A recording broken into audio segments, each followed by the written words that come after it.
Hola, bienvenido a esta nueva tutoría. Recíbela y llévala también en tu dispositivo móvil o tableta. Recuerda, esto es tutorías.co. Comillas. El malestar de los necios y envidiosos está en no lograr que las acciones de bien se apaguen. Comillas. Como se observa en la figura, el ejercicio planteado consiste en crear un programa que permita determinar la cantidad de números pares e impares de un conjunto de números leídos por teclado. Aquí vemos entonces básicamente entre las líneas 16 a 29 una función llamada ejecutar que recibe un número. La idea entonces es leer varios números y los números que sean pares se contarán, asimismo como los impares. Entonces entre la línea 18 a 27 vemos un ciclo while. Mientras el número sea diferente a 0, vamos a ingresar al ciclo. Y lo que se hace en el ciclo es una condicional. Si el número módulo 2 es 0, quiere decir que el número es par, ya que el residuo es 0, o sea que el número es múltiplo de 2. Y en ese caso se incrementará el contador de pares. Y si no, es porque es impar y se incrementará el contador impares. Luego se lee un nuevo número y se continúa sucesivamente en el ciclo hasta que el usuario ingrese el 0. Y se muestra al final el resultado. Le invitamos a visitar la tutoría cantidad de pares e impares en TurboC. Allí explicamos más detalladamente esta función línea por línea. Aquí la sintaxis es similar, solo que se usa NSLog propia del entorno de Objective-C. NSLog reemplaza a fprint de TurboC. Veamos entonces la estructura más completa de este programa de 43 líneas. Primero, recuerde que la programación orientada a objetos es un paradigma de programación que permite solucionar problemas usando clases.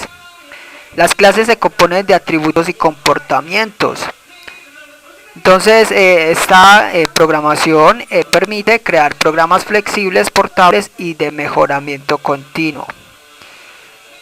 Entonces, usted crea una clase y luego crea objetos de esa clase que la puedan usar. Entonces, por ejemplo, cuando usted en un formulario de registro ve varios botones, en realidad está viendo botones de la clase botón.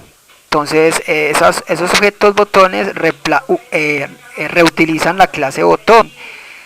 Sí, y la clase botón tendrá atributos y comportamientos. Atributos: el título del botón, el ancho, el color de fondo, etcétera. Y como comportamientos, cuando el usuario ingrese clic, etcétera.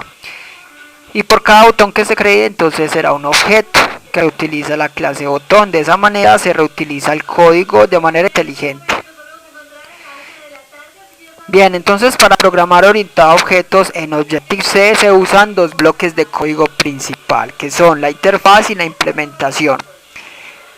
En la interfaz lo que se hace es declarar la estructura del objeto, o sea, declarar los atributos y las funciones. Entonces, línea 6, vemos el nombre de la clase, cantidad pares e impares, seguido de dos puntos y se hace referencia a la clase principal en ese object. Aquí declaramos las variables de instancia o también llamadas atributos.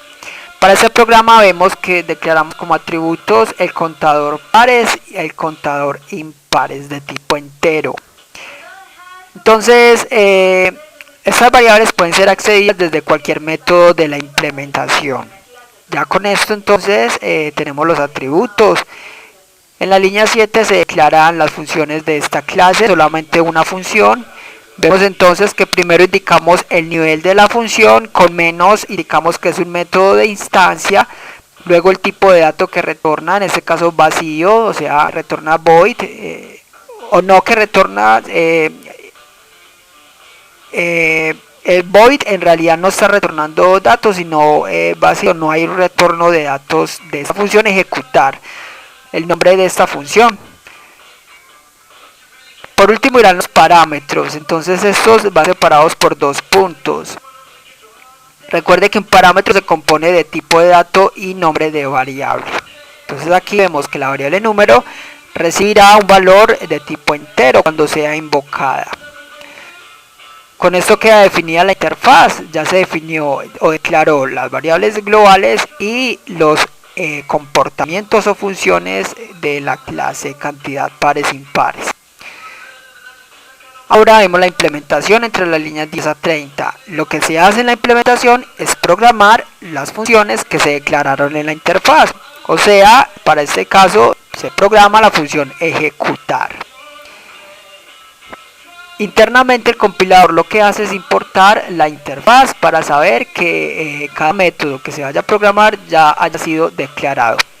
Hay un método especial entre las líneas 11 a 15 que es el método init. Este es el constructor por defecto de cualquier clase de Objective-C. Esta función no es necesario declararla.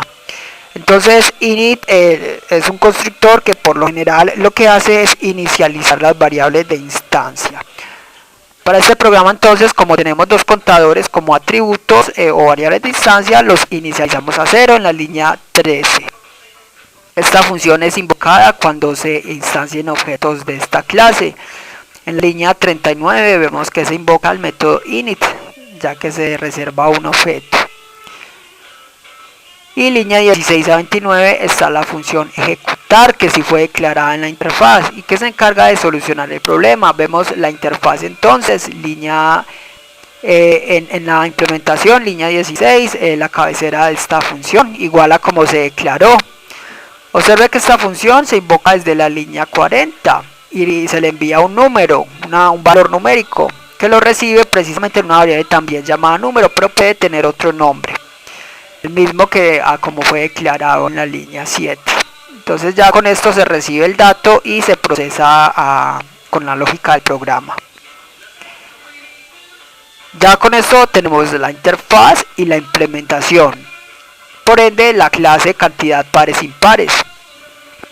Observe que para programas que necesiten acceder a una clase es necesario mejor entonces crear la interfaz en un archivo con extensión .h y la implementación en un archivo con extensión .m, y luego estos archivos se importan desde la clase que los vaya a usar.